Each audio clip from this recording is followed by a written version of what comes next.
Every horizon line has a hidden melody built directly into its geography. If you look at a mountain range long enough, your brain starts to see it as a moving waveform.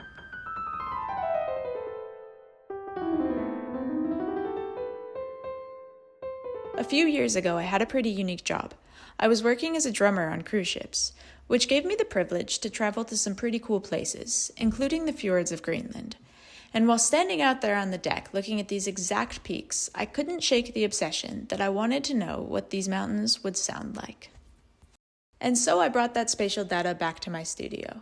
Today we're going to use TouchDesigner, a custom Python engine, and Ableton Live to build a nervous system that reads pixels and translates them into a melody. Here's how we build the pipeline. To pull a melody out of the photograph, we first have to teach the computer how to actually look at the landscape. We start by bringing in the original picture we're working with and immediately crop it down to isolate the exact section of the mountain range that's important to us.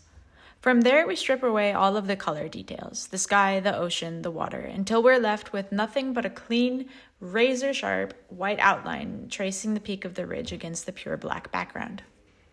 Now that the computer can see the mountain ridge efficiently, we need a way to read it over time. To do that, we generate a vertical white scanning line that sweeps across the landscape from left to right. Think of this line as our playhead, or the needle on a record player. Wherever it crosses the mountain ridge is the exact coordinate we're going to extract. To drive this movement, we use a low-frequency oscillator, or an LFO. And this LFO is essentially going to be the conductor who sets the speed of the music. To see this in real time, we layer the original photograph and the scanning line together using a composite. This blended view becomes the final background visual for the entire music project. Now we have to scale the LFO's generic cycles to extract dimensions of our pictures so that it loops seamlessly between the leftmost and the rightmost points of the picture.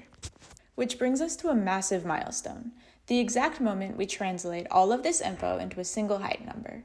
We layer our scanning line directly over the mountain outline to get a clean, moving target where they intersect. To read that point, we feed it into a custom Python script. Did it take me 6 hours of staring at a blank text editor to finally figure out these few lines? But what it literally does is scan a single column of pixels from top down. The exact millisecond it hits a bright pixel, it grabs that Y coordinate, passes it out as our mountain height, and stops.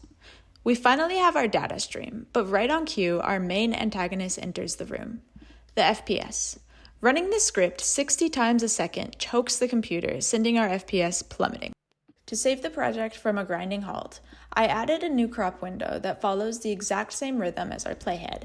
Now my computer only has to evaluate that tiny sliver of data directly under the scanning line, something my MacBook Air can actually handle.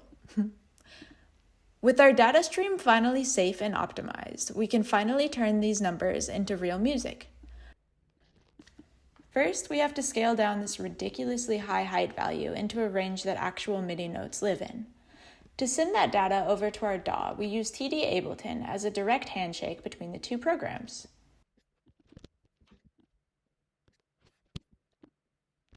Inside a basic execution script, we run a dead simple callback function. Every time the pixel height shifts, the script grabs that number from the math network and passes that clean note value straight over to Ableton at a fixed velocity of 100. Just like that, we are officially making sound. Let's start making some musical tweaks. So first off, our LFO is moving way too quickly, so let's slow that down significantly. Now, I don't love all of those low, muddy notes, so let's bring up the lowest possible note and the highest possible note a little bit. There we go, it's already a much nicer note range. Now let's go into Ableton, and let's change the scale let's add a scale. So if we put a scale in here, we could change the notes that are basically allowed. Let's go to A, Dorian Sharp 4. Now it's only gonna play notes that are in that scale. Let's also add a reverb. And then to humanize it a little bit, we're going to put a velocity in there. And randomize a little. Bring that down. Lastly, let's put a note length.